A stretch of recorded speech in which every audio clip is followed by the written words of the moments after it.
મોક્ષમાર્ગદાતા નમો રાજચંદ્ર પ્રભુસાર ઉર્વશી સમૂરે વસો સદા પરમ આધાર મોક્ષમાર્ગસ્ય નેતારં ભેત્તારં કર્મભૂભૃતાં જ્ઞાતારં વિશ્વતત્ત્વાનાં વંદે તદ્ગુણલબ્ધયે અજ્ઞાનતિમિરાંધનાં જ્ઞાનાંજનશલાકયા ચક્ષુરુન્મીલિतं યેન તસ્મૈ શ્રી ગુરવે નમઃ. સત્શ્રુતને નમસ્કાર, અસીમ ઉપકારી આત્માને નમસ્કાર, તારક ત્રિપુટીને નમસ્કાર, માવિત્રો, મુરબ્બીઓ, મુમુક્ષુઓ, પ્રત્યેક શુદ્ધાત્મ દ્રવ્યને નમસ્કાર. સિદ્ધાંત ચક્રવર્તી શ્રી નેમિચંદ્રાચાર્યને નમસ્કાર, ટીકાકારશ્રીને પણ નમસ્કાર. પરમ કૃપાળુ દેવ પ્રણીત વચનામૃતજી ઉપદેશ નોંધ 15 અંતર્ગત ચોથું શ્રુત શ્રી ગોમટસારજી, એમાં જીવકાંડ આપણે યથાશક્તિ પૂરું કર્યું. કર્મકાંડમાં પહેલો જ અધિકાર પ્રકૃતિ સમુત્કીર્તન અધિકાર, એમાં 27મી ગાથામાં થોડું બાકી હતું તે લઈએ. 27મી ગાથામાં 5 બંધન, 5 સંઘાત, 5 સંસ્થાન, 6 સંસ્થાન, આમ તો 5 સંસ્થાન આવે, અને શરીર અંગોપાંગ એ વિશે બધી છણાવટ કરી છે, ઉલ્લેખ કર્યો છે. તો આપણે તે લઈએ. એમાં 15 કાયયોગ હતા, 7 કાયયોગની બદલે 15 બતાવ્યા, પછી 5 એમાં અંતર્ગત થઈ જાય એટલે 10 બતાવ્યા. એ વાત પૂરી થઈ. ત્યાર પછીનું મૂક્યું છે કે બંધન નામ કર્મ. નામકર્મની પ્રકૃતિ છે, એમાં બંધન નામકર્મમાં 5 રીતે મૂક્યું. ઔદારિક શરીર બંધન, વૈક્રિયક શરીર બંધન, આહારક શરીર બંધન, તેજસ શરીર બંધન, કર્મણ શરીર બંધન.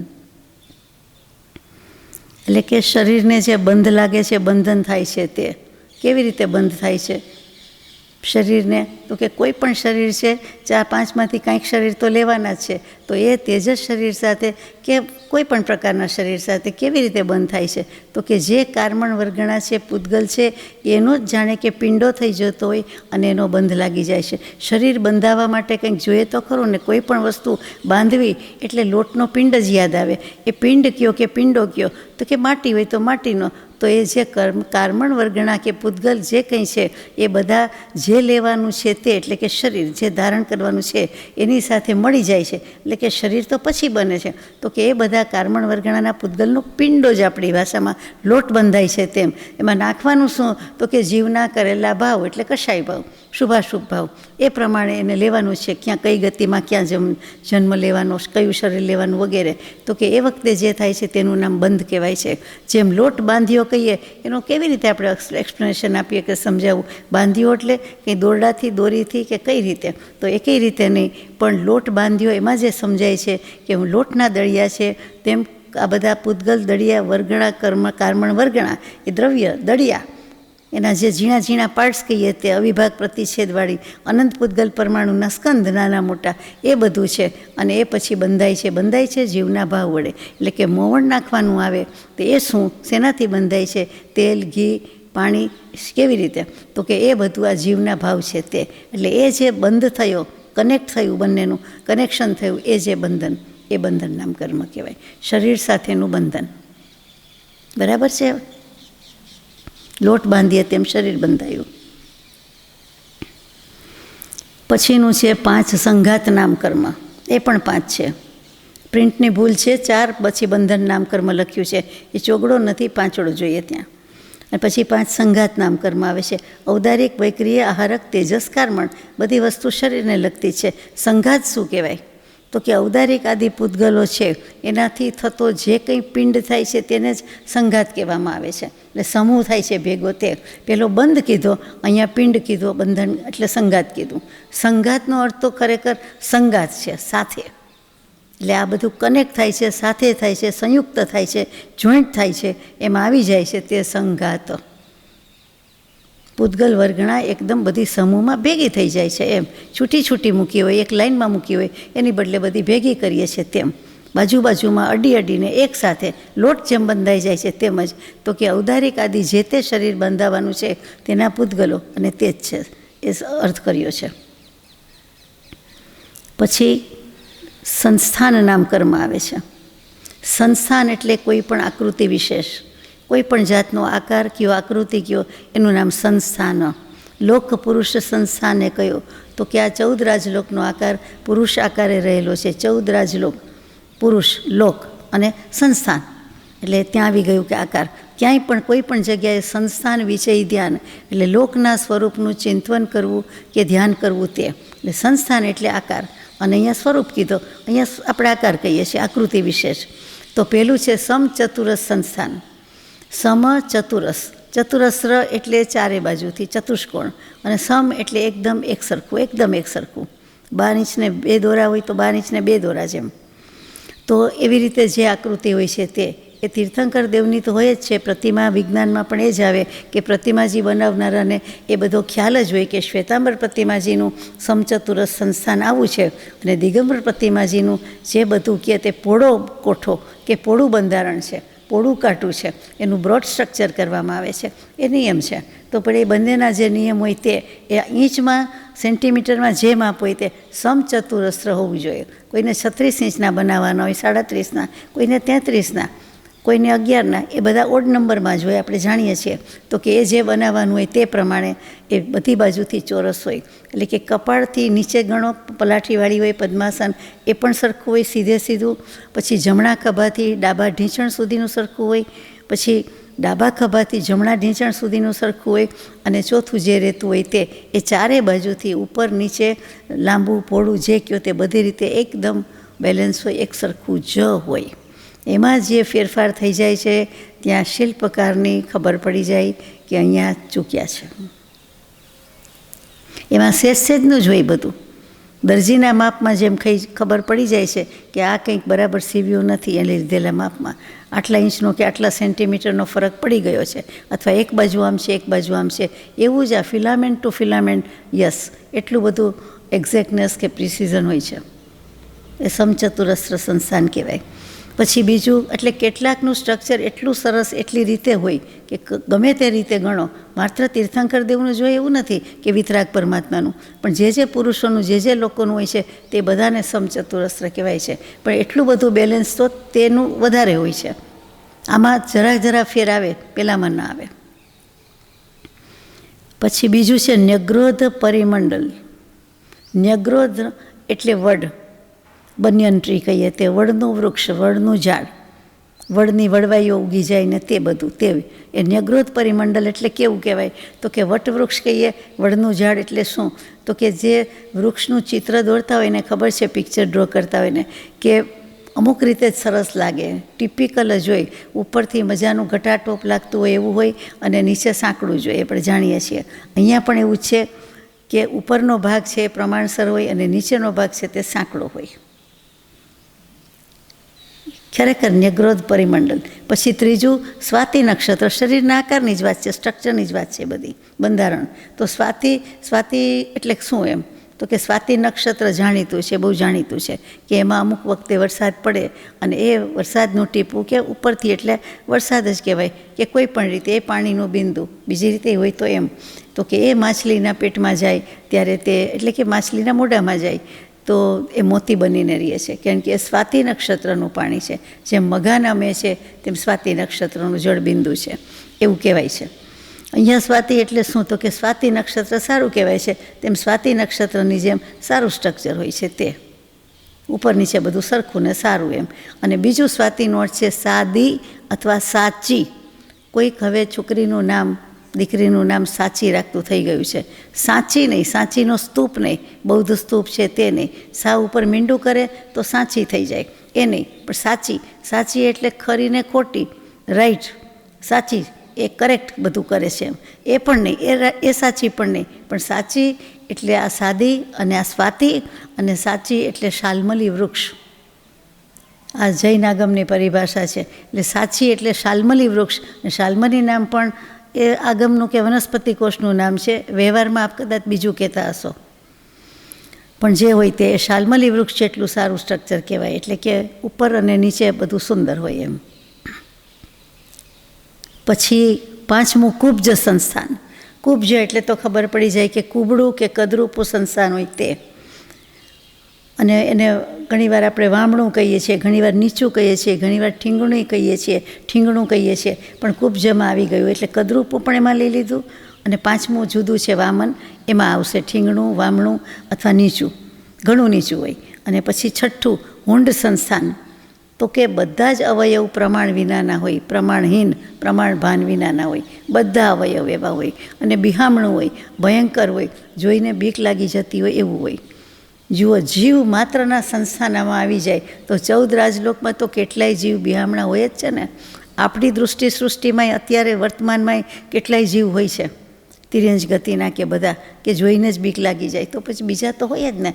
આમાં દેવગતિના આવી જાય, નારકના આવી જાય, મનુષ્ય આવી જાય, તિર્યંચ આવી જાય, તો કેટલાક એવા હોય છે. સીધા સાદા મનુષ્યમાં પણ કોઈને જોઈને બીક લાગી જાય એવા હોય છે. તો અહીંયા આ રીતે થોડું ડિટેલ્સમાં પણ હોય છે કે આમાં નથી મૂક્યું, પણ કે છાતી, મસ્તક એ બધું પ્રમાણસર, અને પેટ, જઠર અને બધું નીચે એકદમ અપ્રમાણસર, અથવા વાઇસે વર્ષા, કે નીચેનું બધું પ્રમાણસર પણ ઉપરનું ડોક એકદમ ઊંચી હોય, કાં એકદમ નીચી હોય, અથવા તો મસ્તક કંઈક બરાબર ન હોય. એવી રીતે ખભા સુધીનો ભાગ બરાબર ન હોય, જાતપાતનું હોય. ટેલરને તો સૌથી વધારે ખબર પડતી હશે, બધા માપ જુદા જુદા આવે એટલે. ચાલો, આપણે તો સમજવા માટે હતું કે ભગવાને કેવું બધુંય લખી દીધું છે. પછી શરીર, અંગોપાંગ, નામકર્મ, નામકર્મની પ્રકૃતિ, ઔદારિક, વૈક્રિય, આહારક 3 શરીર છે, એ ત્રણેયના અંગોપાંગ. તો કે કોના કેટલા હોય એ બધું હવે આવે છે. કોને અંગ કહેવાય, કોને ઉપાંગ કહેવાય, એ હવે લઈએ છીએ.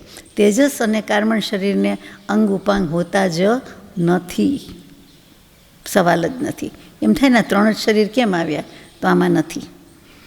હવે અંગોપાંગ કોને કહેવાય એનો 28મો શ્લોક છે, તે લઈએ. કેણલયા બાહુયત નિયમ પુઠ્ઠી ઉરોય શીશોય અઠ્ઠેવધુ અંગાઈમ દેહે શેષા અંગાઈમ.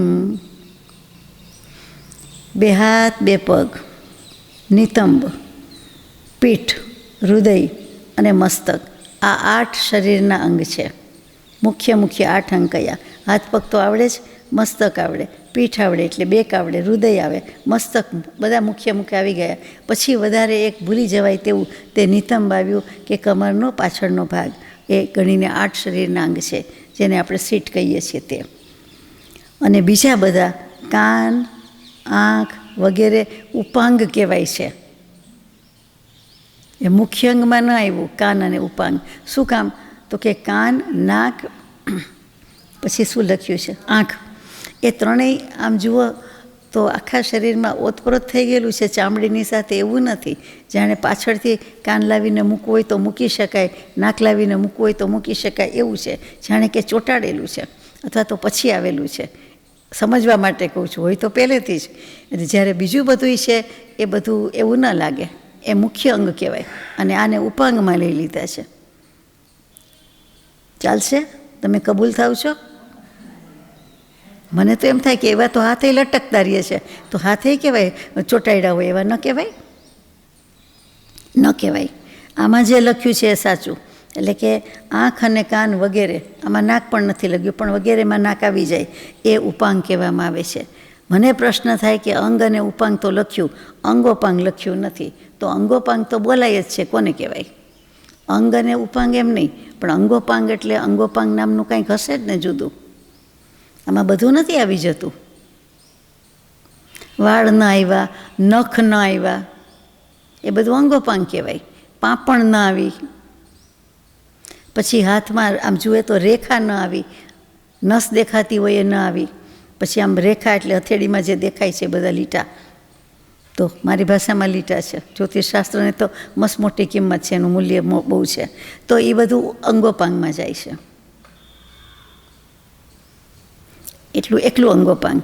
પેલા 8 અંગ સાષ્ટાંગ પ્રણામ કહીએ છીએ, એટલે 8 અંગથી પ્રણામ કરીએ તે. અને પંચાંગ પ્રણામ તો પ્રણિપાત સ્તુતિમાં ખમા સમણો, એ પંચાંગ પ્રમાણ કહેવાય, કે 2 હાથ 2 પગ અને આપણે મસ્તક નમાવીએ, એટલે પંચાંગ છે. અને બીજા 3 અંગામાં વધારે આવી ગયા. અને મેં હમણાં જે કહ્યું તે વાળ, નખ, પાંપણ અને રેખા. રેખામાં બંને કહેવાય, હથેળીવાળી પણ કહેવાય અને નસ જે દેખાતી હોય છે, રક્તવાહિની જે અંદર જતી હોય કે બધું શિરાધમની જે બધું આપ કહેતા હોય તે, તો એ બધું લીલું લીલું દેખાય, નસ દેખાય તો બધું ક્યાં જાય? એ બધું અંગોપાંગમાં જાય. ચાલો પછી સહનન નામ કર્મ, એટલે સંઘિયણ આવ્યા આપણા આવે. આપણે સંઘિયણ કહીએ ને કે અગાઉના માણસોના ખોરાક એવા, સ્વભાવ એવા, પ્રકૃતિ એવી, એમના સંઘિયણ એવા, એમનું કાઠું એવું, અને એમનાથી અમુક કામ થાય જ, ઘણું કામ થઈ શકતું, ઘણી કસરત જરૂર જ નહોતી પડતી પણ કરતા, વગેરે વગેરે. આ એ સંઘિયણ આવ્યું, એટલે સહનન કહેવાય શબ્દ એને. એટલે સહનનનો અર્થ જ સંઘિયણ. સંઘિયણ એટલે જ આમ તો શરીર જ, દેહ, શરીર પોતે, અને એની ઘનતા એટલે એની ઇન્ટેન્સિટી, એફિશિયન્સી કામ કરવાની, કે જે કાંઈ કહો. પણ અહીંયા કામ કરવાની તો વસ્તુ જુદી થઈ જાય છે, કરે ત્યારે કહેવાય, પણ એ કરવા માટેના જે અવયવ છે એની ક્ષમતા, એની ઘનતા કેવી છે, એ સહનનનો અર્થ થાય. અને પછી એનું સામર્થ્ય એટલે શક્તિ કેટલી છે. હવે કેટલા છે તમે જાણો છો? કેટલા સંઘિયણ છે? 6. પહેલું સંઘિયણ છે વજ્ર, ઋષભ, નારાજ, સહનન. વજ્ર, ઋષભ, નારાજ. એમાં વજ્ર એટલે ખીલી કહેવામાં આવે છે, ઋષભ એટલે પાટો. પાટો એટલે આપણે આપણી ભાષામાં પાટો કહીએ છીએ, સારી ભાષામાં વેસ્ટર્ન કહેવાય, એટલે કે વીંટાળવાનું. આપણે જે પુસ્તક શાસ્ત્ર વીંટાળીએ તેમ હાડકાં અંદરના એક ઉપર બીજું, કે બીજા ઉપર ત્રીજું, કે 2 જોઈન્ટ કરીને ઉપર ત્રીજું પાટો બાંધે, એવી રીતે જે કાંઈ હોય છે તે વેસ્ટર્ન કહીએ તે. અને પછી નારાજ. નારાજનો અર્થ અહીંયા શ્વેતાંબરામના પ્રમાણે મરકટ બંધ છે. મરકટ એટલે માકડું, એટલે વાંદરું, અને એનો જે બંધ છે હોય છે તે. એટલે એકદમ જ આમ આંગળામાં આંગળી ભેળવી દીધી હોય કે આમ ભેળવી દીધું હોય તો એ જે ચોક્કસપણે બંધ થઈ ગયો હોય, નિશ્ચિતપણે થઈ ગયો હોય કે છૂટે જ નહીં, એ પડી જાય, પડે જ નહીં, કોઈ હિસાબે પડે નહીં. પડે તો બેય પડે એ ન પડે. બચ્ચું હોય તો જેને બાંધ્યું હોય એ ન પડે, એટલે ન જ પડે. એ બચ્ચાની પકડ છે. હા, બચ્ચામાં એટલું સામર્થ્ય છે મરકટમાં, મામાં નહીં. માની પાસે એટલું વળગેલું હોય, અને એનું નામ જ મરકટ બંધ છે. પછી બીજું છે વજ્ર નારાજ, એટલે એ જ ખીલી અને પાટો જે આવ્યું તે જ. પછી નારાજ, એકલું નારાજ આવ્યું. પછી અર્ધ નારાજ આવ્યું, એટલે અડધું, ઓછું થતું જાય બધું. પછી કિલિત એટલે એકલી ખીલી હોય તે. અને ત્યાર પછી છે અસંપ્રાપ્ત શ્રુપાટિકા સહનન. શ્રુપ એટલે તો સર્પ, પરિશ્રુપ કહીએ છીએ તે, કે ગરોળી કે અજગર કે સાપ કે બધા જે રીતે ચાલે છે, કે ઘો, તો કોઈ કે પેટથી ચાલે છે, કોઈ કે છાતીથી ચાલે છે, ને કોઈ કે હાથથી ચાલે છે. પણ હાથથી ચાલે તો એને ન કહેવાય. ખિસકોલીને કહેવું હોય તો કહેવાય, કોઈ ગરોળીને કહે. પણ સાપની તો આપણને ખબર જ છે કે આખું ઢસડીને ચાલતું હોય, આખું બોડી. એટલે પેટ કયો કે છાતી કયો, એ ઘસીને જ ચાલે છે. એટલે એને ઉરપરી સર્પની જેમ ભુજપરી સર્પ કહેવાય. સર્પ તો ખરા જ, સરકતું પ્રાણી તો ખરું જ. અને અસંપ્રાપ્ત કીધું એટલે શું, એ આગળ અર્થ આવશે ત્યારે લેશું. અને એનું બીજું નામ છે શ્વેતાંબરામના એમાં સેવાર્થ. એ સેવાર્થ સંઘિયણ એમાં આપણે જાણીએ છીએ. 6થું સંઘિયણ એટલે સેવાર્થ, કે જેમાં તેલચંપી, મર્દન, મસાજની અપેક્ષા રાખતું હોય તેવું શરીર.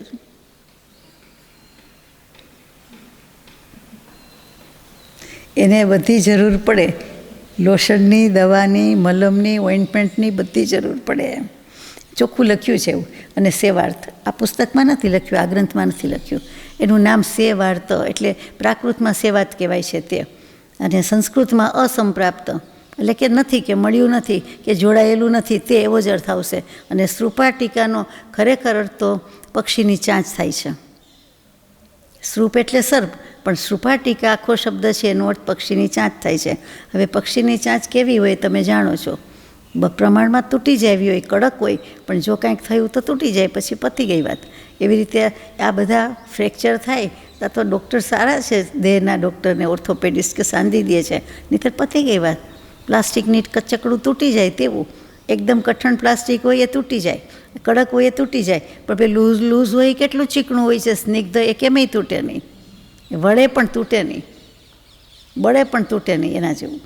ચાલો, તો આ અસંપ્રાપ્ત શ્રુપાટિકા છે, એટલે સાપના જેવું છે. અહીંયા શું કહેવું હશે કે સાપને જેમ હાડકાં હોતા નથી, એમ આ સ્ટ્રક્ચરમાં હાડકાં ન હોવા બરાબર છે. એટલે કે હોય તો ખરા, પણ બટકણા, એટલે બટકી જાય, તૂટી જાય. એવા બેઠા હોય ને તૂટી જાય, કંઈ કરતા હોય ને તૂટી જાય, અંદર તૂટી જાય, પાછું ઇમરજન્સીમાં જવું પડે એવું. અને બાકી આમાં લખ્યું છે આ શાસ્ત્રની પણ બીજા શાસ્ત્રમાં કે રીતસરની એને લોશન મલમ વગેરેની જરૂર પડે, એટલે કે તેલ ચંપી મર્દન મસાજથી ચાલે એવું સંજ્ઞાન. ચાલો, આ 6 સંજ્ઞાનમાં કોને કોને હોય છે, કયા કયા જીવને હોય છે, કઈ ગતિમાં હોય છે તે લેવાનું છે. હાડકાના છેડા પરસ્પર સ્પર્શીને જ રહેલા હોય અને હંમેશા મર્દન ચંપીને મસાજની અપેક્ષા રાખે. બીજામાં સમજી ગયા ને, થોડું થોડું ઓછું થઈ જાય કે હાડકા 2 હોય એના ઉપર પાટો ને એના ઉપર બધું આવે, બીજામાં કે વચ્ચે ખીલું આવે, ત્રીજામાં કે ખીલી ન હોય, એમ કરતાં કરતાં ધીમે ધીમે ઉતરતા ગયા. સૌથી સારું ઉત્તમ વજ્ર ઋષભ નારાજ સંજ્ઞાન. ગાથા નંબર 29. સેવટ્ટેણ યગમયી આદિદો ચદુ સુકપ્પ જુગલોતી તત્તોદુ જુગલ જુગલે ખિલિયણારાયણ ધોતી. સંધિ થઈ ગઈ, અર્ધ અને ઇતિ. શ્રુપાટિકા સંજ્ઞાનવાળા જીવ સ્વર્ગમાં ઉત્પન્ન થાય તો, દેવગતિમાં જવાનું થાય તો, પહેલાં અને બીજા દેવલોકમાં, સૌધર્મ અને ઈશાનમાં, અને ત્યાંથી માંડીને ચોથા એટલે લાંતવ અને કાપિષ્ટ સુધી એ 4 યુગલમાં ઉત્પન્ન થતા હોય છે. જો આ 6ઠું સંજ્ઞાન છે તો દેવલોકમાં જઈ શકે છે, પહેલાં બીજા ત્રીજા ચોથા દેવલોક સુધી જઈ શકે છે. અને ચોથા યુગલની બાદ એટલે પછીના 2 યુગલ એટલે કે 5મું 6ઠું દેવલોક ને 7મું 8મું દેવલોક, એમાં કિલિત સંજ્ઞાનવાળા અને અર્ધનારદ સંજ્ઞાનવાળા જીવ જન્મ લે છે, એના પછીના છે તે. અને 5મા 6ઠા સ્વર્ગ યુગલમાં પાછા કિલિત અને 7મા 8મામાં અર્ધનારાજવાળા જન્મ લે છે. એટલે ધીમે ધીમે ઉતરતી માત્રામાં આવતું જાય છે. શ્લોક નંબર 30. ન વગે વિજાણુ દિશા નતુરવાસી સુજાંતિ તે નિયમા તિદુદેગે સંગડણે નારાયણ માદિગે કમસો. કમસો એટલે ક્રમશઃ, ક્રમથી. નારાજ વગેરે 3 સંજ્ઞાન એટલે કયા? છેલ્લા. એટલે કે નારાજ, વજ્ર નારાજ, વજ્ર ઋષભ નારાજ એ કયા? તો એ કઈ શરૂઆતના, એ તો પહેલાં 3 થયા. નારાજ આવ્યું ત્રણેયમાં, એ ત્રણેયમાં શબ્દ આવે સારા સંજ્ઞાનમાં. એના ઉદયથી જીવ 9 ગ્રહવયકમાં જાય છે. પછી વજ્ર નારાજ, વજ્ર ઋષભ નારાજ એ 2 સંજ્ઞાનવાળા 9 અનુદિશ વિમાનમાં જાય છે. પછી વજ્ર ઋષભ નારાજ સંજ્ઞાનવાળા 5 અનુત્તર વિમાનમાં ઉત્પન્ન થાય છે. આ પણ નક્કી બોલો. આ સ્વર્ગમાં જન્મ લેવાની મર્યાદા અહીં કહેવામાં આવી. પછી ગાથા નંબર 31. શરણી સત્સંહંડણો વજ્જદી મેઘમ તદો પરમ ચાવી સેવટ્ટાદી રહિદો પણ ચદુરેગ સહડણો. સહડણો એટલે સંજ્ઞાન. 6 સંજ્ઞાનવાળા અને સૈની એટલે સંજ્ઞી જીવ નરકમાં જન્મ લે તો મેઘા નામની 3જી નરકમાં જાય છે. શ્રુપાટિકા સંજ્ઞાન વિનાના 5 સંજ્ઞાનવાળા અરિષ્ટા નામની 5મી નરક સુધી જઈ શકે છે. 4 સંજ્ઞાનવાળા એટલે અર્ધનારાજ પર્યંત સુધી, પર્યંત એટલે સુધી, એ 5મી પછી 6ઠ્ઠી મઘવા નામની નરક સુધી જઈ શકે છે. અને શરૂઆતનું વજ્ર ઋષભ નારાજ સંજ્ઞાનવાળા 7મી માઘવી નામની પૃથ્વી એટલે કે નરક સુધી જઈ શકે છે, ઉત્પન્ન થઈ શકે છે. વજ્ર ઋષભ નારાયણવાળો અનુત્તર વિમાનમાં જઈ શકે અને નીચે 7મી નરકમાં જઈ શકે. જે પછીના ભવે તીર્થંકર દેવ થવાના હોય, અગર તો એક જ ભવ લઈને કેવડી થઈને મોક્ષે જવાના હોય તેમને લાગવું પડે. 2 એક્સ્ટ્રીમ છે, પણ બંધાઈ ગયું હોય આયુષ્ય એટલે જવું પડે છે. ગાથા નંબર 32. અંતિમતિય સહરણ સુદવ પૂર્ણકમ ભૂમિ મહિલાણમ આદિમતિગ સહડણમ નથી તે જીણેહી નિર્દેઠમ. હવે અહીંયા નિર્દેશ કરે છે કે કર્મભૂમિની સ્ત્રીઓ આ છેલ્લા 3 સંજ્ઞાનનો ઉદય હોય છે. કર્મભૂમિની કોઈ પણ સ્ત્રીઓ કે કોઈ પણ સ્ત્રી એને 3 અર્ધનારાજ વગેરે સંજ્ઞાનનો ઉદય હોય છે. 3 અર્ધનારાજ એટલે પછીના 3 આવ્યા. અને શરૂઆતના 3 વજ્ર ઋષભ નારાજ વગેરે સંજ્ઞાન કર્મભૂમિની સ્ત્રીઓને હોતા નથી એમ શ્રી જિનેન્દ્ર દેવ કહે છે. એટલે કે ક્યાંય શંકાને લવલેશ સ્થાન નથી. ત્યાર પછી વર્ણ નામ કર્મ, ગંધ નામ કર્મ, રસ નામ કર્મ, સ્પર્શ નામ કર્મની વાત આવે છે. એક એક લઈએ છીએ તો 9મું વર્ણ નામ કર્મ. એમાં વર્ણ કેટલા? આપણે જે કલર કહીએ છીએ તે મુખ્ય. એક તો બ્લેક એન્ડ વ્હાઇટ તો પહેલું જ યાદ આવે, પછી લાલ, લીલું, પીળું, એટલે ઇઝી ટુ રિમેમ્બર. પછી લાલને શાસ્ત્રમાં રક્ત કહે, પછી બ્લેકને શું કહે? કાલા. પછી નીલું કહે. લાલ, લીલું, પીળું છે, એમાં લીલું નહીં બોલે તો નીલા, પછી પીળું પીલા, અને લાલને તો લાલ, અને રક્ત પણ કહી શકીએ. અને બ્લેક એન્ડ વ્હાઇટમાં તો કૃષ્ણ અને વ્હાઇટને શું કહે? સફેદ. સફેદ જ કહે છે. શ્વેત કહેવું હોય તો કહે. પછી ગંધ, સુગંધ અને દુર્ગંધ બે જ છે. પછી રસ, 5 પ્રકારના રસ. આપણે ષડરસ ભોજન કહીએ. હંમેશા શાસ્ત્રમાં 5 કહેવાય છે: તીખો, ખારો, ગળ્યો, ખાટો અને કસાયેલો. એટલે કે ખટમીઠો, આંબળા જેવો, કે ખબર નહીં, તુરું કહેવાય એમ. પછી 13મું જે બોલ છે તે આપણે નામકર્મની પ્રકૃતિની વાત કરીએ છીએ. અનુપૂર્વી નામકર્મ. નરક ગતિ પ્રાયોગ્ય અનુપૂર્વી, તિરંજ ગતિ પ્રાયોગ્ય અનુપૂર્વી, મનુષ્ય ગતિ પ્રાયોગ્ય અનુપૂર્વી, દેવગતિ પ્રાયોગ્ય અનુપૂર્વી. એટલે શું થયું કે એક ગતિમાંથી બીજી ગતિમાં જવાનું છે, એક પર્યાયમાંથી બીજી પર્યાયમાં જવાનું છે. તો અહીંથી જાય છે, વિગ્રહ ગતિ વચ્ચેની છે, અને ત્યાં જન્મ લે છે. તો કઈ બાજુ, કઈ દિશામાં વળાંક લેવાનું? ચાલો, નરકમાં જવાનું છે તો આ તરફ વળાંક, પછી મનુષ્યમાં જવાનું છે તો આ તરફ, તિર્યંજમાં જવાનું છે તો આ તરફ, એમ જુદા જુદા વળાંક લેવાનું થાય છે. તે તો કે ત્યાં રસ્તો કે રાઉટ જેને આપણે કહીએ કે કયો માર્ગ, કઈ દિશા, ક્યાં જવાનું, તો કે પ્રાયોગ્ય અનુપૂર્વી, જ્યાં જવાનું છે એની પહેલાંનું જે છે તે, એટલે પ્રયોગ કહેવાય. પ્રયોગ્ય, પ્રાયોગ્ય, પ્રયોગ ઉપરથી પ્રેક્ટિકલી ખરેખર શું, ક્યાં ગતિ કરવાની છે, વેર ટુ ગો, કઈ બાજુ. એક ટપકું મૂકવું એ બિંદુ કઈ દિશામાં જાય, ઉપર, નીચે, પૂર્વ, પશ્ચિમ, ઉત્તર, દક્ષિણ, ગોળ, કઈ બાજુ. તો કે 3 વળાંક આવતા હોય છે વધુમાં વધુ. એ જે આવતા હોય તે જે ગતિમાં જવાનું હોય તે ગતિ પ્રમાણે તેની જવું, તેને અનુપૂર્વી કહેવાય છે. પાછળ પાછળ જવું, તે ફોલો કરવું તે. પછી વિહાય ગતિ નામ કર્મ અને અપ્રશસ્ત વિહાય ગતિ નામ કર્મ આવે છે. વિહાય એટલે વિહંગ કહીએ, એટલે પક્ષી, અને વિહાય એટલે આકાશ, એટલે વિહાય ગતિ. તો કે આકાશમાં જવાનું છે તો એમાં કઈ ગતિ છે, આકાશમાં કઈ ગતિ? એક શ્રેણીમાં જાય છે, સીધા જાય છે, વળાંક લે છે, તો એ પણ અપ્રશસ્ત અને આ પ્રશસ્ત છે. આ પ્રકારે 14 છે તે પિંડ પ્રકૃતિ કહેવામાં આવી છે, જેમાં ભેદ પાડવામાં આવ્યા. શરીરની પિંડ પ્રકૃતિ આ 14 છે, આપણે જે હમણાં બોલી ગયા તે. અને પછી 28 અપિંડ પ્રકૃતિ છે, શરીરને લાગુ પડતી નથી તે. તો કે 14 અને 28 મળીને 42 નામકર્મની પ્રકૃતિ પણ કહેવાતી હોય છે. નામકર્મની 42 પ્રકૃતિ, કોઈક વખત 67 અને કેટલીક વખત 93, અને બધો સરવાળો ગણો કર્મનો 148. 148 ગણીએ ત્યારે નામકર્મની 93 જ ગણવાની હોય. અમુક અપેક્ષાએ આવશે, ઉદય, સત્વ, બંધ વગેરે આવશે ત્યારે લઈશું, તો કે 67 આવશે. અત્યારે આ 48 ગણાવી છે, અરે 42 ગણાવી છે. 14 અને 28 યાદ રાખવાનું છે. 28 પ્રકૃતિ કઈ? આપણે આવી નથી, હવે આવે છે. અગુરુ લઘુ નામ કર્મ, ઉપઘાત નામ કર્મ, પરઘાત નામ કર્મ, ઉચ્છ્વાસ નામ કર્મ, આતપ નામ કર્મ, ઉદ્યોત નામ કર્મ, ત્રસ નામ કર્મ, બાદર નામ કર્મ, પર્યાપ્ત નામ કર્મ, અપર્યાપ્ત નામ કર્મ, પ્રત્યેક શરીર, સ્થિર નામ કર્મ, શુભ નામ કર્મ, સુભગ નામ કર્મ, સુસ્વર નામ કર્મ, આદય નામ કર્મ, યશસ્કીર્તિ નામ કર્મ, નિર્માણ નામ કર્મ, તીર્થંકર નામ કર્મ, સ્થાવર નામ કર્મ, સૂક્ષ્મ નામ કર્મ, અપર્યાપ્ત, બીજી વાર આવ્યું, સોરી, સાધારણ શરીર નામ કર્મ, અસ્થિર નામ કર્મ, અશુભ નામ કર્મ, દુર્ભગ નામ કર્મ, દુસ્વર નામ કર્મ, અનાદય નામ કર્મ, અને 28મું અયશ કીર્તિ, અયશ કીર્તિ, એટલે અકીર્તિ કહો કે અયશ, અહીંયા યશ નથી મળતો તે અપયશ નામ કર્મ. બધું એક જ છે. હવે અહીંયા આતપ અને ઉદ્યોત 2 શબ્દ આવી ગયા. તો કે આતપ પ્રકૃતિ શું? આતપ,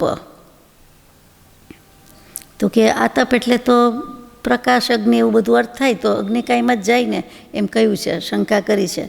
તો કેમ થાય કે બાળે છે, આપણને જ્વલિત કરી નાખે છે, પ્રજ્વલિત નહીં જ્વલિત, સળગી જવાય છે, બળી જવાય છે, ગરમ લાગે છે, સંતાપ કરે છે, દુઃખ આપી શકે છે. તો કે એનું ઉષ્ણપણું છે એ દુઃખ આપે છે, તો કે એને આતાપ કહેવામાં આવે. એમ સામાન્ય રીતે આતપ શબ્દ છે સાચો, આપણે પછી આતાપ ના કરી નાખ્યું, આતપ ના કર્યું, પણ આતપ જ છે.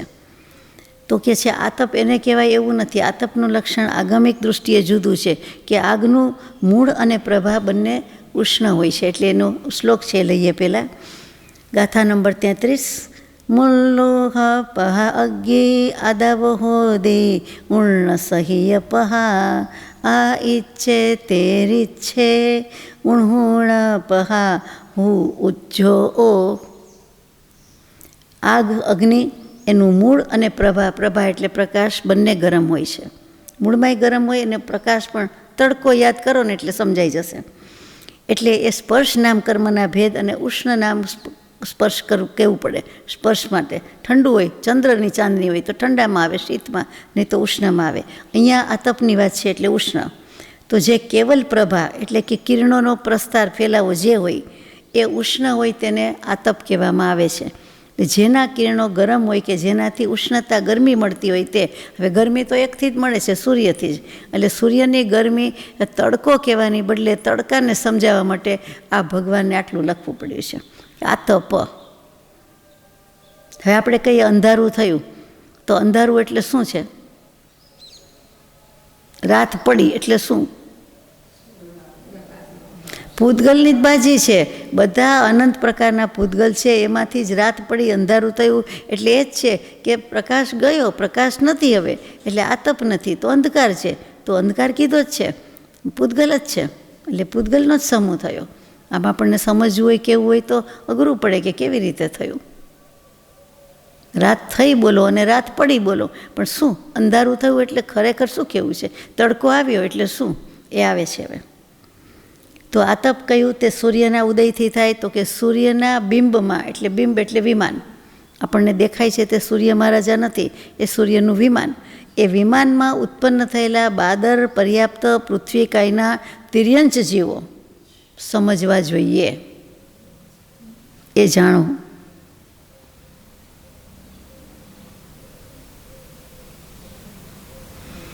અને જેની પ્રભા, જેનો પ્રકાશ ઉષ્ણતા રહિત હોય તેને ઉદ્યોત કહેવું. ઉદ્યોત પ્રકાશ કહીએ છીએ આપણે, ઉદ્યોત કે હવે ધર્મનો ઉદ્યોત થશે, ઉજ્જવળ થશે, પ્રકાશ થશે. પછી ઉદ્યોત આવે એટલે જુગનું, એટલે આગિયો, આજ્ઞાને પણ કહેવાય કે એને ઉદ્યોત નામકર્મનો ઉદય હોવાથી એવી કાયા મળી છે, એવું શરીર મળ્યું છે કે જરા જરા ચળકતું જ હોય, પ્રકાશવાળું જ હોય. એ ઉદ્યોત, એ જુગનું. એટલે આ સૂર્ય અને ચંદ્રની વાત આવી. આ રીતે 14 પિંડ પ્રકૃતિ એટલે કે ભેગી સાથે અભેદ, અને 28 અપિંડ એટલે જુદી જુદી અપિંડ પ્રકૃતિ, એ મળીને નામકર્મની 42 પ્રકૃતિઓ છે. આના વિશે થોડુંક વર્ણન આવશે એક એક પ્રકૃતિનું, ત્યારે આપણે લઈએ જ છીએ. જો બધા ભેદને જુદા જુદા અમુક રીતે ગણવામાં આવે તો 93 ભેદ થાય છે, અને 10 ભેદ મેળવી દઈએ પહેલાં શરીર બંધનવાળા તો 103 પ્રકૃતિ થાય છે. અને જો એ રીતે સરવાળો કરો તો 8 કર્મને 158 પ્રકૃતિ થાય છે, નહીં તો પેલી 10 કાઢી નાખો તો 148 પ્રકૃતિ થાય છે. અહીંયા નામ કર્મની વાત અત્યાર પૂરતી પૂરી થઈ. હવે ગોત્ર કર્મના 2 ભેદ, ઉચ્ચ ગોત્ર અને નીચ ગોત્ર, એટલું જ છે. ઉચ્ચ કુટુંબ, ઉચ્ચ વર્ણ અને નીચલો વર્ણ. પછી અંતરાય કર્મના 5 ભેદ છે, દાનાંતરાય, લાભાંતરાય, ભોગાંતરાય, ઉપભોગાંતરાય અને વીર્યાંતરાય. આ પ્રકારે 8 કર્મોની 148 ઉત્તર ભેદ જણાવીએ છીએ. હવે કર્મ અને આત્મા, આત્મા અને કર્મ કેવી રીતે બંધાય છે? આપણે લોટનું કીધું એ સંઘાતને વધારે લાગુ પડશે, અને આ બંધ કીધું એ દૂધ અને પાણી, ક્ષીર અને નીર, એ જેમ આપસમાં એકરૂપ થઈને રહે છે તેવી રીતે આત્મા અને કર્મો, આત્મા પ્રદેશો અને કર્મ પ્રદેશો. કર્મ પ્રદેશ એમ બોલાતું નથી, કર્મ પૂતગલ, કર્મ પરમાણુ, કાર્બન વર્ગણા એમ જ બોલાય છે. તો કે બંનેના પ્રદેશો એ રીતે દૂધ ને પાણીની જેમ, ક્ષીર નીરની જેમ સાથે રહેલા છે. તેનું નામ બંધ કહેવામાં આવે છે. આપણે જે વાત કરી લોટનો પિંડો, એની પછીનો મુદ્દો છે સંઘાત નામ કર્મ, એને લાગવું પડે. આ શરીર નામ કર્મ છે. બંધ શરીર, ઔદારિક શરીર, બંધ નામ કર્મ, 5 પ્રકૃતિ કીધી છે. તો કે આ રીતે બંધાય છે, આપસમાં એકરૂપ થઈ જાય છે. જેવી રીતે કોઈ એક વાસણમાં રાખીને જાત ભાતના રસ, એટલે જોઈશ કોઈ પણ જાતનો રસ, પછી બીજ, પછી ફૂલ, પછી ફળ, પછી આમાં લખાય નહીં, બાકી અનેક જાતના કચરા જેમાં નાખવામાં આવે છે ને એના પછી જે બનાવવામાં આવે છે તે મદિરા, શરાબ બને છે. તેમ આ કર્મરૂપી કાર્મણ વર્ગણાના પૂતગલ છે, એનો યોગ થાય છે અને ક્રોધ વગેરે કશાયનું નિમિત્ત થાય છે અને કર્મભાવની પ્રાપ્તિ થાય છે. માં કર્મ આત્મા બાંધે છે એમ તો આવ્યું જ નહીં, જોયું? ક્રોધાદિ કશાય એ આવ્યું અને કર્મભાવને પ્રાપ્ત થાય છે અને વચ્ચે આવ્યું નિમિત્ત આવ્યું કે વર્ગણા, કાર્મણ વર્ગણા કરે છે. એટલે કે કાર્મણ વર્ગણા જળનું કામ જળમાં થાય છે અને ચેતનનું કામ ચેતનમાં થાય છે. તો કાર્મણ વર્ગણા તો જળ છે, પૂતગલ છે, તો એમાં બંધાય છે. આમ જુઓ તો એમાં બધું પરિણમન થાય છે. એનો અર્થ એમ થયો. અને પછી એ શરીરની સાથે દૂધ પાણી ભળી જાય છે, તેવી રીતે આપસમાં આવી ગયા. એટલે આત્મા કંઈ કરતો જ નથી, એમ તમે જોયું ને. આમાં કેવું કહી દીધું છે, તો ભાવ તો કર્યા જ ને આત્માએ, એમાં આવી ગયું. કશાય કીધું એમાં, હા, ક્રોધાદિ કશાયમાં આવી જ જાય ને, પણ દેખીતી રીતે નહીં આવે. એ કશાય ભાવ તો કે બધુંય જળ, કશાય ભાવ છે ના જળ, પણ અપેક્ષાએ જળ ને અપેક્ષાએ ચેતન એમ કહી દે. એટલે ટૂંકમાં જળની ક્રિયા જળમાં થાય. આપણે જમીએ છીએ તેવું કે આત્મા જમ્યો તો આત્માની પ્રેરણા વડે થોડું જમાય, પ્રેરણા તો છે જ, આત્માની સત્તા વડે તે પ્રવર્તે જાણ. પણ જાય છે તો પેટમાં, જઠરમાં, શરીરમાં અંદર જાય છે, તો એ જળ જ છે ને બધું શરીર. પણ અત્યારે તો આત્માની સાથે છે ને, ભલે ને જળ હોય, જીવતું જાગતું છે. આપણે તરત એમ કહીએ કે કેમ એમ જળ કયો છો? એવું જળ હોય તો સ્મશાનમાં મૂકી આવીએ, ભેગું છે. જીવના એક સમયમાં થવાવાળા પોતાના જ પરિણામથી જે સંબંધ કર્યો તે કર્મયોગ્ય પૂતગલ, જ્ઞાનાવરણ આદિ અનેક ભેદરૂપે પરિણમી જાય છે. એક જ સમયમાં, એક જ પરિણામથી ગ્રહણ કરેલું જે કંઈ પૂતગલ છે તે બધું. જેમ કે એક વખત જમેલો એક કોળિયો, ગ્રાસ એટલે કોળિયો, એમાં અન્ન, રસ, રક્ત, માંસ વગેરે 7 ધાતુ રૂપે પરિણમી શકે છે. જેમ આપણે કહીએ કે આ 64 વસ્તુની સોગઠી બનાવેલી છે, આ એક નાની ગોળીમાં 64 વસ્તુ છે, તો માની જઈએ. આ એક આટલાક આવડાક લાડુડી કે લાડવામાં, લાડુડી જ કહું, લાડવી જ કહો, તો કે આમાં 108 વસ્તુ નાખી છે, કોઈ કે અમે 18 વસ્તુ નાખી, કોઈ કે 25 વસ્તુ આમાં નાખી છે, મસાલા, વસાણા જે કહો તે, તો આપણે માનીએ, સ્વીકારીએ. તો એવી જ રીતે એક કોળિયામાંથી આટલું બધું બને છે, 7 ધાતુમાં એનું પરિણમન થાય છે અને જ્ઞાનાવરણ વગેરે કર્મ પણ લાગતા જાય છે, પરિણમતા જાય છે. હવે કર્મોના નિમિત્તથી જ જીવની અનેક દશા થતી હોય છે, માટે કર્મ પ્રકૃતિનું સ્વરૂપ સમજવું જરૂરી છે. એમ થાય કે આપણે શું કામ છે, જે શરીર છે તેને જેમ થવાનું હોય તેમ. તો લખે છે કે કર્મના નિમિત્તથી જ બધા કેટલા બધા જીવની દશા સારી કે ખરાબ થતી હોય છે, બગડતી હોય છે. ક્ષય કરે તો સારી થઈ જાય છે, અશુભ કર્મનો ક્ષય કરે. એટલે ટૂંકમાં એના ઉપર બહુ આધાર છે, એટલા માટે સમજવી જરૂરી છે. પહેલું જ્ઞાનાવરણીય કર્મ લઈએ તો મતિ જ્ઞાનાવરણ, શ્રુત જ્ઞાનાવરણ, અવધિ જ્ઞાનાવરણ, મનઃપર્યોગ જ્ઞાનાવરણ અને કેવલ જ્ઞાનાવરણ. તો મતિ જ્ઞાનાવરણમાં એટલું જ છે કે મતિ જ્ઞાનને જે કોઈ આવરણ કરે અથવા જેના દ્વારા મતિ જ્ઞાન આવૃત્ત થઈ જાય, એટલે કે ઢંકાઈ જાય, તો તે મતિ જ્ઞાનાવરણ કર્મ છે. મતિ એટલે આપણે સીધો સાધો અર્થ બુદ્ધિ કહીએ છીએ, મન કહીએ છીએ, માન્યતા કહીએ છીએ, અભિપ્રાય કહીએ છીએ, મંતવ્ય કહીએ છીએ, મત કહીએ છીએ. આ બધું જ મતિમાં આવે. અને એ જ મતિનું નામ મતિ, સ્મૃતિ, સંજ્ઞા, ચિંતા, અભિનિબોધ ઇત્યનર્થાંતરમ. એટલે મતિનો જ પર્યાય શબ્દ સ્મૃતિ, એનો જ શબ્દ સંજ્ઞા, એનો જ પર્યાય શબ્દ ચિંતા, ચિંતન કરીએ તે, અને એનો જ શબ્દ છેલ્લો પર્યાય અભિનિબોધ. આ અભિનિબોધ ક્યાંય શબ્દ આવે એટલે મતિ જ્ઞાનની જ વાત છે. જાતિસ્મરણ જ્ઞાન થાય એ મતિ જ્ઞાનનો જ ભેદ છે. તો આવા બધામાં જે કોઈ આવરણ કરે છે તે મતિ જ્ઞાનાવરણ કર્મ. કેમ આપણને આગલા બહુ યાદ નથી આવતા કે નથી? તો કે મતિ જ્ઞાનાવરણીય કર્મનો ઉદય છે.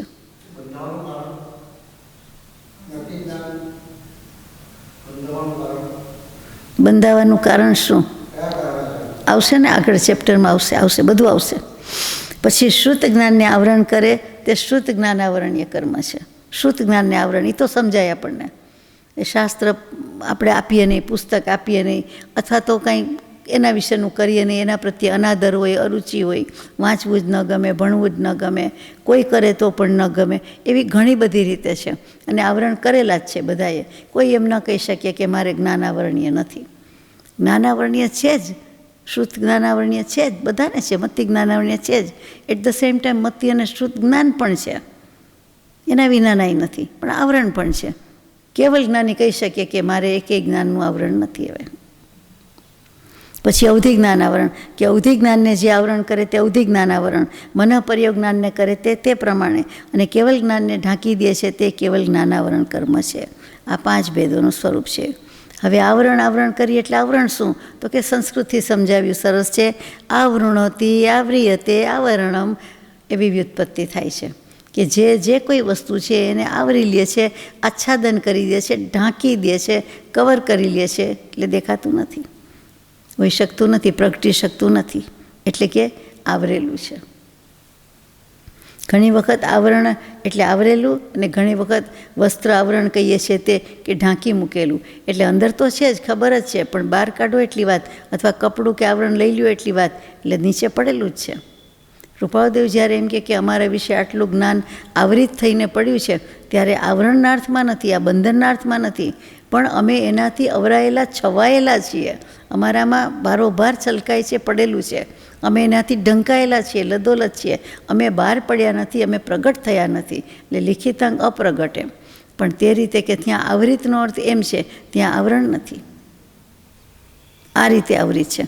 ઓઢીને સૂતા હોય એટલે આપણે દેખાય નહીં કોઈને, કે કોઈ આપણને દેખાય નહીં, પણ તેથી એ તો છે જ, વ્યક્તિ છે, જેમ છે તેમ છે. માત્ર વચ્ચે આવરણ ઉપર આવી ગયું એટલે આપણે ઓળખતા નથી, આવરણ આવ્યું. બાકી તો જે છે તે છે. એવી રીતે જ્ઞાન આવી ગયેલું છે, જ્ઞાન તો છે જ અંદર, પણ એની ઉપર ઓઢાડી દીધું છે, એટલે કે પ્રગટ થયા નથી, છુપાવી રાખ્યું છે, ગુપ્ત રાખ્યું છે.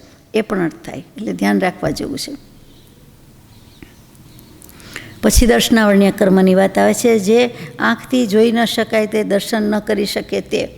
એટલે કોઈ પણ વસ્તુ કોઈ આગળ બાંધી દે, પાટા બાંધી દે, અથવા તો કાંઈક આપણે આડું રાખી દે વસ્તુ, તો આપણે ન જોઈ શકીએ, તો કે ચક્ષુ દર્શનાવરણ. પછી અચક્ષુ દર્શનાવરણ, તો કે બીજી ઇન્દ્રિયોથી કંઈ ખબર પડતી હોય તો પણ એ રીતે ન થઈ શકે, એમાંય આવરણ આવે. સામાન્ય અવલોકનમાં આવરણ આવે. પછી અવધિ જ્ઞાન દ્વારા પણ દર્શન ન થાય, કારણ કે અવધિ જ્ઞાન જ ન થાય, તો એ પણ અવધિ દર્શનાવરણ છે. અને કેવલ દર્શન એટલે ત્રણેય કાળમાં રહેનારા બધા પદાર્થોના દર્શનને આવરણ કરે, એટલે કેવલ જ્ઞાન આવરણ કહેવાય. એવી જ રીતે અહીંયા કેવલ દર્શનાવરણ છે, એનું દર્શન થવા ન દે. પછી એની ડિટેલ્સ હવે આવે છે કે કેવી રીતે, તો કે સ્ત્યાને સ્વાપે ગૃધ્યતે દીપ્યતે વા, સ્ત્યાન ગૃદ્ધિ, એટલે કે નિદ્રા વિશેષ.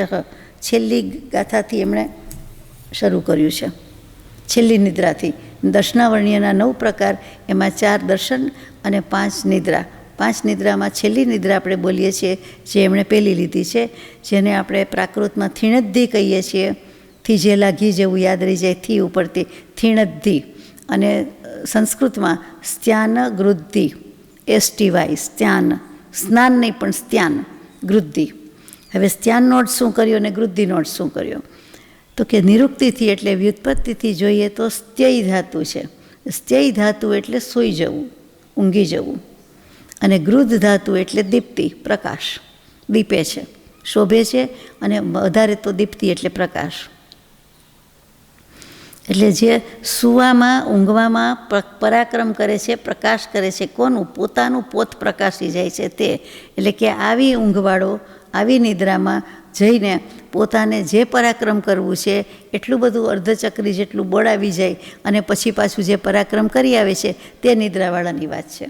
કે ગમે તે ખાડો ખોદી આવે, મોટો ચોરેલ ધન કંઈ હોય, દાટેલું હોય એ લઈ આવે, અથવા તો મોટું થડ, મોટું ઝાડ એમનામ સાધન વિના ઉખેડી નાખે. કેટલાય બધા માઇલો સુધી, કે માઇલોના માઇલો સુધી, લોંગ ડિસ્ટન્સ, પણ ખબર નહીં, વાહનની જરૂર ન પડે, ચાલી નાખે, પહોંચી જાય. અને કરીને પાછો તે જ રાત્રે થોડીક કલાકમાં પાછો આવીને સૂઈ પણ જાય, ખબર ન પડે કે આ બહાર ગયા હતા ને આમ કરી આવ્યા છે. અને પોતાને પૂછો એને તો કે યાદ નથી કાંઈ, મને ખબર નથી, સ્વપ્નું આવ્યું હશે, ખબર નહીં, તમે કહો છો એવું, કદાચ કાંઈક સ્વપ્નમાં મેં જોયું, પણ બાકી કાંઈ મને ખબર નથી, યાદ નથી. સ્વપ્નું ગણી નાખે કોઈ વર્ણન કરે તો કે પૂછે તો, પણ ટૂંકમાં એને ખબર નથી, અને એવા માણસનું મૃત્યુ 6 મહિનામાં થઈ જ જાય. એટલે ટૂંકમાં શું આવ્યું? સ્ત્યાનગૃતિ એટલે જે ઊંઘમાં પોત પ્રકાશે, ઊંઘમાં પરાક્રમ કરી આવે, ઊંઘમાં તોફાન કરી આવે, પ્રકાશ કરે, એટલે એમ, બીજું કાંઈ નહીં. એને સ્ત્યાનગૃતિ દર્શનાવર્ણ્ય કહેવામાં આવે છે. અને આ વધારે વિગત હમણાં જે વાત થઈ તે શ્વેતાંબરામરાયના શાસ્ત્રોમાં છે, પ્રસ્તુત ગોમટસારજીમાં કર્મકાંડમાં અત્યારે આમાં નથી. આ બધી વિગત નથી. આટલું કામ કરી આવે, 6 મહિનાનું આયુષ્ય વગેરે. તો સ્ત્યાનગૃતિ દર્શનાવરણ કર્મ કે જેના ઉદયથી આમાં જે લખ્યું છે તે કે નિદ્રાની ઊંચી ઊંચી ફરી ફરી પ્રવૃત્તિ થાય, એટલે કે વધારે પડતી, અને આંખની પલકારો પણ મારી ન શકે, ઉગાડી ન શકે, આંખ ખુલ્લી રાખી શકે જ નહીં, એવી ગાઢ નિદ્રા. ચાલો પછી જે આવે છે તે નિદ્રાની વાત છે. બરાબર છે? નિદ્રાની વાતમાં આવે છે આ જે હમણાં કહ્યું તે કે આંખ ખુલ્લી રાખી ન શકે, એટલે આપણને ઉઠાડે તોય આપણે ઉઠી ન શકીએ, આંખ બંધ જ થઈ જાય, તો એને નિદ્રા સંધિ કરીને મૂક્યું છે. ખરેખર અનિદ્રા થાય, પણ કંઈ નહીં, ચાલો નિદ્રા કર્મ. નિદ્રા પછી આવતું હશે. સંસ્કૃત પરથી સમજાય છે, યદુદયાત ક્રિયા આત્માનમ પુનઃ પ્રચલયતી તત્ પ્રચલા દર્શનાવરણમ. હવે બીજી આવી ગઈ કે જે કર્મના ઉદયથી ક્રિયા આત્માને વારંવાર ચલાવવાનું જ કર્યા કરે, ચલાવ્યા કરે, ને પ્રચલા એટલે બહુ જ ચલાવ્યા કરે, તે એ પ્રચલા દર્શનાવરણ કર્મ. પછી શોક, ખેદ, મદ એનાથી ઉત્પન્ન થયેલી નિદ્રામાં એમાં બેઠા બેઠા જ શરીરના અંગ ખૂબ જ હલ્યા કરે, એટલે ધ્રુજ્યા કરતા હશે. પછી સાવધાની પણ રહેતી નથી, એટલે એને ભાન પણ નથી, પણ ઊંઘમાં એ રીતે થયા કરે છે. તે એને નિદ્રા દર્શનાવરણ કર્મ કહે છે. જેના ઉદયથી શરીરની ક્રિયા આત્માને ચલાવ કરે, અને જે નિદ્રામાં થોડુંક યાદ પણ રહે એવી કૂતરાની જેવી, શ્વાનની જેવી અલ્પ નિદ્રા હોય, તે પ્રચલા દર્શનાવરણ કર્મ. આ રીતે દર્શનાવરણીય કર્મના 9 ભેદ છે. થોડોક ડિફરન્સ ઓફ ઓપિનિયન આમાં છે. કોઈ નિદ્રાનો અર્થ આમ કરે, કોઈ અનિદ્રાનો આમ કરે, કોઈ પ્રચલાનો કરે. અહીં ઊભા ચાલે, અરે ઊભા ઊંઘે, એ આવ્યું જ નહીં, એ પહેલાંમાં આવી જાય છે, બીજા આમનાય ભેદમાં આવે છે. એટલે આટલો ફરક છે. ત્યાર પછી વેદનીય કર્મ આવ્યું. જ્ઞાનાવરણીય થઈ ગયું, દર્શનાવરણીય થઈ ગયું. વેદનીય કર્મમાં કે જે જીવ વેદયતી ભોગ કરે છે, ઉપભોગ કરે છે, વેદ્યતે અને જેના દ્વારા વેદવામાં આવે છે, તે એ જે કંઈ સુખ ભોગવે કે અસુખ ભોગવે, સાતા ભોગવે કે અસાતા ભોગવે, તે સાતા અસાતા વેદનીય કર્મ કહેવાય છે. એ રીતે વેદનીય કર્મના 2 જ પ્રકારે છે. દર્શન મોહનીય કર્મની વાત આવી. વેદનીય પછી મોહનીય. આપણા કાન ચમકી જાય, કારણ કે બહુ બોલ્યા આ શબ્દ. તો દર્શન મોહનીય કર્મ બંધની અપેક્ષાએ તો એક જ છે, એક જ પ્રકૃતિ, મિથ્યાત્વ પ્રકૃતિ એમ. પરંતુ ખરેખર જુઓ તો 3 રીતે થાય છે: મિથ્યાત્વ મોહનીય, મિશ્ર મોહનીય, સમ્યક્ત્વ મોહનીય. અહીંયા મિશ્રની બદલે સમ્યક મિથ્યાત્વ અથવા મિથ્યાત્વ સમ્યક્ત્વ એમ લખાવવામાં આવે છે. પછી શું કામ એમ કહેવામાં આવે છે? તો લખે છે કે જે કર્મના ઉદયથી સમ્યક્ત્વ ગુણનો મૂળથી તો ઘાત થતો નથી, પરંતુ પરિણામોમાં કેટલીક ચલાયમાનતા આવી જાય છે ને કેટલુંક મલિનપણું આવી જાય છે. એટલે કે ચલ મલને અગાઢ દોષ આવે છે, તે એ આવી જતું હોવાથી તેને ત્યાં સમ્યક્ત્વ પ્રકૃતિ એમ કહેવું પડે છે. અને જેમ કે આ મંદિર મારું છે, આ પહેલાંનું છે, આ બીજાનું છે, આ શાંતિનાથ ભગવાન શાંતિ કરશે, પાર્શ્વનાથ પ્રભુ મારી રક્ષા કરશે, મને પાર ઉતારશે, એમ જે મતભેદવાળી શ્રદ્ધા થાય છે, તે એમાં મલિનતા છે. એટલે એ સમ્યક્ત્વ પ્રકૃતિ અથવા સમ્યક મિથ્યાત્વ પ્રકૃતિ કહેવાય છે. આ તો એકલી સમ્યક્ત્વ પ્રકૃતિ જ કહેવાય છે, સંકિત મૌન્ય જ કહેવાય છે. પછી સમ્યક દૃષ્ટિ તો કહેવાય જ છે એમ. હવે જે વાત આવે છે તે કે જે કર્મના ઉદયથી પરિણામમાં વસ્તુનું યથાર્થ શ્રદ્ધાન અને અયથાર્થ શ્રદ્ધાન બંને મળેલા છે, તેને સમ્યક મિથ્યાત્વ દર્શન મોહનીય કર્મ કહેવામાં આવે છે. એટલે કે મિશ્ર મોહનીય કરવામાં આવે છે. શા માટે?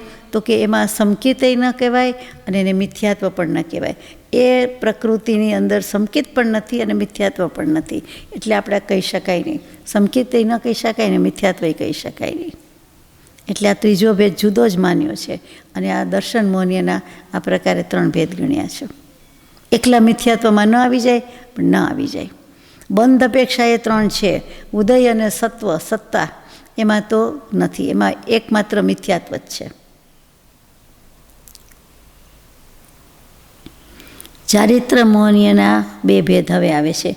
એક કષાય વેદનીય અને એક નો કષાય વેદનીય. એટલે આમ તો મોહનીય, પણ અહીંયા વેદનીય લખ્યું છે. વેદવા તો પડે જ છે. એટલે કષાય વેદનીય 16 પ્રકારના આવડે જ છે આપને. 4 અનંતાનુબંધી, 4 અપ્રત્યાખ્યાની, 4 પ્રત્યાખ્યાની અને 4 સંજ્વલન. અને પછી જે છે તે 9 નો કષાય છે, એટલે નો કષાય વેદનીય એ પણ આવડે છે. હાસ્ય રતિ અરતિ, ભય શોક જુગુપ્સા, સ્ત્રીવેદ પુરુષવેદ નપુસકવેદ. અહીંયા ક્રમ બદલાય છે, પણ અનંતાનુબંધીનો સેમ છે. તો અનંતાનુબંધીને અનંતાનુબંધી શા માટે કહીએ છીએ? અનંત નામ તો સંસારનો છે કે હજી અંત આવ્યો જ નથી, અને અનંત કાળથી આપણે ફરીએ છીએ, એટલે અનંત સંસારને તો કહેવાય. પણ અનંત અનુબંધી કીધો છે. એ શા માટે કીધો છે? કે મિથ્યાત્વ વશાત છે, મિથ્યાત્વની સાથે સાથે એ બાંધે છે, કશાય કરે છે. એટલા માટે અનંત અનુબંધી. જે એવા કશાય કરે છે, એવા ભાવ કરે છે. મિથ્યાત્વ તો મૂળમાં ખરાબ લઈને બેઠો જ છે, ઉધારી તો છે જ, અને પછી વધારે માઇનસમાં જાય છે. એ પ્લસની જેમ 0માં પાછું વધતું જાય છે, એટલે કે માઇનસ થતું જાય છે, અને આમ વધતું જાય છે. તો કે એ કશાય ભાવને કારણે એને અનંતાનુબંધી કહેવામાં આવે છે. એ મિથ્યાત્વ છે અને મિથ્યાત્વ જ બંધાવે છે. ફોલો મિથ્યાત્વ જ થાય છે. પરિણામમાં મિથ્યાત્વ જ મળે છે, એટલે અનંતાનુબંધી છે. એના 4 ભેદ ક્રોધમાન માયા લોભ એ તો ખબર છે. પછી અપ્રત્યાખ્યાના વરણ આવે. તો કે પ્રત્યાખ્યાન લેવા દેતું નથી, પછખાણ લેવા દેતું નથી. પછી પ્રત્યાખ્યાના વરણ આવે, તો કે એમાં પણ લેવા દેતું નથી. પછી સંજ્વલન આવે. એનો શું અર્થ કર્યો? તો કે સમ એટલે એકરૂપ થઈને. જુઓ, સમ સ ઉપર મીંડું, એટલે બધી બાજુથી પણ થાય, સમ્યક પ્રકારે પણ થાય, અને બીજું પણ કંઈ થાય. તો કે અહીંયા જે સમ સ ઉપર મીંડું છે, એટલે એકરૂપ થઈને. જ્વલતી એટલે પ્રકાશ કરે છે. તો જે ના ઉદયથી કશાય અંશમાં સંયમ મળેલો રહે છે, કશાય રહિત નિર્મલ યથાખ્યાત સંયમ નથી થઈ શકતો, તેને સંજ્વલન કશાય કહેવાય છે. એટલે કશાય અને સંયમ બંને ભેગા છે. સમજ્વલન કશાયની ચિનગારી જ છે, જરાક જ છે, પણ સંયમ ઘણો બધો છે. પણ ચિનગારી કાફી છે બાળી નાખવા માટે, બધું ભસ્મીભૂત કરવા માટે. તો કે જરાક જ રહ્યું છે, પણ બાકી છે, એટલે સંજ્વલન કશાય છે. એટલે યથાખ્યાત સંયમ થવા દેતું નથી, એટલા માટે કશાયના અંશ ભળેલા છે, એટલા માટે આ સંજ્વલન કીધું છે. અને આ આખું કર્મ એટલે કે મોહનીય, દર્શન મોહનીય, ચારિત્ર મોહનીય એ જીવના યથાખ્યાત ચારિત્રને ગુણને રોકે છે, કેવલ જ્ઞાન થવા દેતું નથી. એમાં નો કશાય વેદનીય પણ આવી ગયું, પણ નીચે આવે છે કે નો કશાય એટલે શું? તો કે નો એટલે ઈશત થોડું, અને પ્રબળ નહીં તે, સબળે નહીં ને પ્રબળે નહીં ને વ્યામોહ પણ નહીં, પણ ઈશત અલ્પ, કશાય નહીં પણ કશાયના સહચારી, કશાય નહીં પણ કશાયને ઉત્તેજન આપી શકે, પ્રેરણા કરી શકે, એનો કશાય છે. એમાંથી કશાય થતાં વાર લાગતી નથી. કશાય પોતે નથી, પણ કશાયના સહચારી ભેગા ને ભેગા ફરે છે. જેના ઉદયથી હાસ્ય પ્રગટ થાય તે હાસ્ય કર્મ છે. જેના ઉદયથી દેશ, ધન, પુત્ર, પરિવાર વગેરેમાં વિશેષ પ્રીતિ હોય તે રતિકર્મ છે, ગમાણ ગમાવ્યા. જેના ઉદયથી દેશ વગેરે એટલે કે કોઈ પણ બાબતમાં અંશે પણ દેશ એટલે તો કે એમાં અપ્રીતિ હોય, અપ્રેમ હોય, તો કે અરતિકર્મ છે, અણગમો હોય, અભાવ હોય તે. જેના ઉદયથી ઈષ્ટના વિયોગ ઉપર ક્લેશ કરે, દુઃખ થાય, તો કે શોક કર્મ છે. જેના ઉદયથી ચિત્તમાં ઉદ્વેગ, ગભરાહટ જે કયો તે થાય, ભય કર્મ છે. જેના ઉદયથી ગ્લાનિ થાય એટલે પોતાના દોષને ઢાંકે અને બીજાના દોષને પ્રગટ કરે, તે ગ્લાનિ, જેને આપણે જુગુપ્સા કર્મ કહીએ છીએ તે. કેટલીક વખત આમાં લખ્યું નથી, પણ કોઈની અશુચિ જોઈને જે આપણને ભયંકર ગ્લાનિ કે જુગુપ્સા થાય, સામાન્ય તો સમજાય એટલે આપણને સમજાય, જ્ઞાની પુરુષ તો ગણે કે તમને ગ્લાનિ થઈ એમ. તો એ જે ન થવી એ સારી વાત છે. થવી તે જુગુપ્સા નામ કર્મ. એક તો થાય, એક જુગુપ્સા, અને એને કારણે પાછું આપણું બંધાય. બે રીતે લોસમાં કામકાજ છે. જેના ઉદયથી સ્ત્રી સંબંધી ભાવ થવો, મૃદુ સ્વભાવ, માયાચાર વધારે અને નેત્ર વિભ્રમ, તો કે એ પુરુષની સાથે રમણ કરવાની ઈચ્છા, તો કે એ સ્ત્રીવેદ કર્મ કહેવાય છે. અને પુરુષને પુરુષની, સ્ત્રીને સ્ત્રીવેદ કર્મ કહેવાય છે. ત્યાર પછી જેના ઉદયથી સ્ત્રી પુરુષ બંનેમાં રમણ કરવાની ઈચ્છા થાય તો નપુંસક વેદ કર્મ કહેવાય છે. આ 9 ભેદનો કશાયના, 16 ભેદ કશાયના, એમ થઈને 25 ભેદ ચારિત્ર મોહનીયના છે. અને દર્શન મોહનીયા 3 મળીને મોહનીય કર્મની 28 પ્રકૃતિ થઈ. હવે એક જ્ઞાનાવરણીય, દર્શનાવરણીય, વેદનીય, મોહનીય, પછી આયુષ્ય કર્મની વાત આવી. સહેલું છે, 4 પ્રકારનું જ છે. શું કામ? તો કે આત્માને લઈ ક્યાં જાવો? એક જગ્યાએ મર્યાદા પૂરી થઈ, આયુષ્ય પૂરું થયું. તો કે હવે તો કે બીજા ભવે જવું ક્યાં? આવડું મોટું આકાશ છે ને આવડી મોટી ધરતી છે, તો 14 રાજલોકમાં જવાનું ક્યાં છે? તો કે 4 ગતિ મુખ્ય છે. તો એ ગતિ નક્કી થઈ જાય છે. તો એ ગતિમાં એણે શરીર પ્રાપ્ત કરવાનું છે, એટલે એ આયુષ્ય બંધાય છે, એ કહેવાય છે. એ રીતે શરીર નક્કી થઈ જાય છે કે આ નારક થશે એટલે નરકનો જીવ થશે, આ દેવગતિનો દેવ કે દેવી થશે, આ તિર્યંચાણી થાય, અથવા સંઘની પંચેન્દ્રિય અસંઘની પંચેન્દ્રિય ન થાય તો શું થાય? એકેન્દ્રિય, બેઇન્દ્રિય, તેઇન્દ્રિય, ચૌરેન્દ્રિય. વૃક્ષ થવું, પાન, ફળ, ફૂલ ગમે તે, તો એને શું થવાનું છે? એટલે ત્યાં જાતિ નક્કી કરવાની આવે. પહેલાં તિર્યંચ, અહીંયા એકલી ગતિની વાત છે, તો કે ગતિ નક્કી થઈ જાય છે. એ તિર્યંચમાં પછી ક્યાં? એ પછી નક્કી થાય છે. એ જીવના ભાવ પ્રમાણે, અને જે વખતે આયુષ્યનો બંધ થતો હોય તે વખતે શું દશા છે, સ્થિતિ છે, તે પ્રકારે અહીંયા એકલું ગતિ નક્કી થયું. હવે નામકર્મના ભેદ જે આપણે બોલી ગયા એની જ વાત આવે છે. આ એક જ કર્મ મોટું છે કે ગતિ નામકર્મ એટલે શું કહેવા માગો છો એમ? તો કે જેના ઉદયથી એક જીવ એક પર્યાય છોડીને બીજી પર્યાયમાં જવાનું કરે, ગમન કરવાનું કરે. ભલે પોતાની શક્તિથી કરે છે, પણ નક્કી થઈ ગયેલું હોવું જોઈએ કે ક્યાં જન્મવાનું છે. આવતો ભવ એક જ ભવનું નક્કી થાય, દરેક ભવે આગલા એક ભવનું નક્કી થાય. તો કે જે ગચ્છતી ગમન કરે છે ગતિ, એટલે એ ગતિ નામ કર્મ છે. બીજું જાતિ નામ કર્મ આવશે કે જે કર્મના ઉદયથી જીવે કેવો આકાર લેવાનો, એકેન્દ્રિય થવાનું, બેઇન્દ્રિય, તેઇન્દ્રિય, ચૌરેન્દ્રિય કે પંચેન્દ્રિય, એટલે એ જાતિ આવશે. પહેલાં નરક 4 ગતિની વાત આવી ગઈ, નરક, મનુષ્ય, દેવ કે તિર્યંચ. પછી જાતિનું નામ આવે. જાતિ કર્મ 5 પ્રકારનું: એકેન્દ્રિય, બેઇન્દ્રિય, તેઇન્દ્રિય, ચૌરેન્દ્રિય, પંચેન્દ્રિય. ત્યાર પછી ત્રીજું શરીર નામ કર્મ આવે, કે એને ઔદારિક, વૈક્રિય, આહારક, તેજસ ને કર્મણ. તેજસ કર્મણ તો ભેગું જ છે.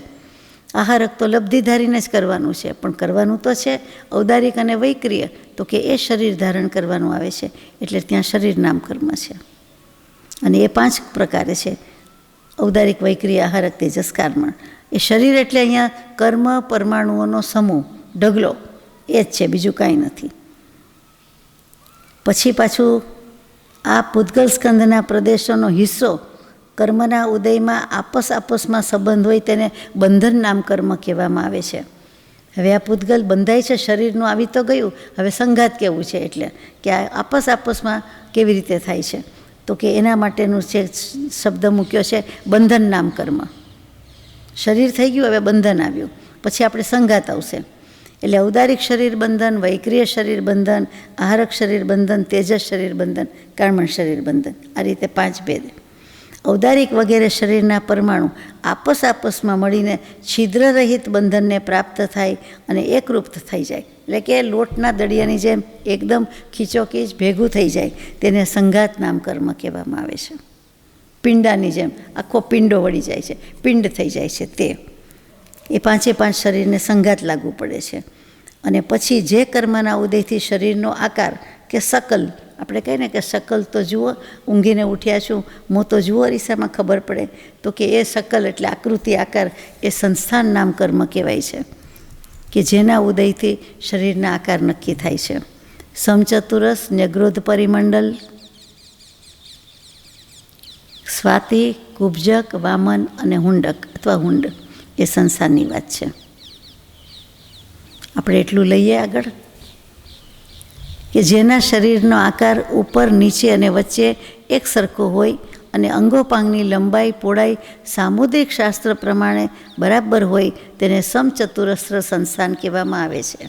એટલે આપણે વાત થઈ ગઈ છે તે, જેના ઉદયથી શરીરનો આકાર વડવૃક્ષના જેવું નાભીથી ઉપર મોટું, નાભીથી નીચે પાતળું હોય તેને ન્યગ્રોધ પરિમંડલ સંસ્થાન કહેવાય.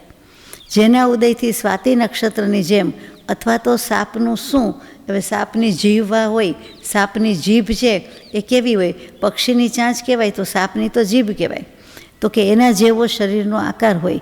એટલે હવે સાપ તો સરકતો હોય છે, તો એમાં એક પછી આમ સરકતું જ હોય, એટલે વચ્ચે હાડકાં ન હોય કે કાંઈ જોઈન્ટ ન હોય એમ કહેવાનું છે, એવું લાગે છે. તો કે એવા આકારનું હોય, ઉપરથી પાતળું અને નાભીની નીચે મોટું હોય.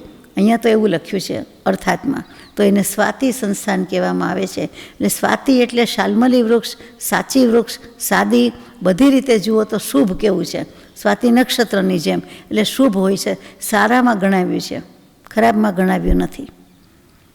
પછી કુબ્જક સંસ્થાન કહેવામાં આવે છે, એટલે કુબડું, કદરૂપું કહીએ. પછી વામન સંસ્થાન, એ પણ આવી ગયું કે વામણું, કે જેનાથી અંગોપાંગ, છેલ્લું હવે કે કોઈ શકલમાં નથી, કોઈ ઠેકાણું જ નથી આકૃતિ આકારનું, કોઈ જાતના આકાર વિનાનું, અસ્તવ્યસ્ત, અવ્યવસ્થિત, ભયંકર, બિહામણું, તો તેને હુંડક સંસ્થાન કહેવામાં આવે છે.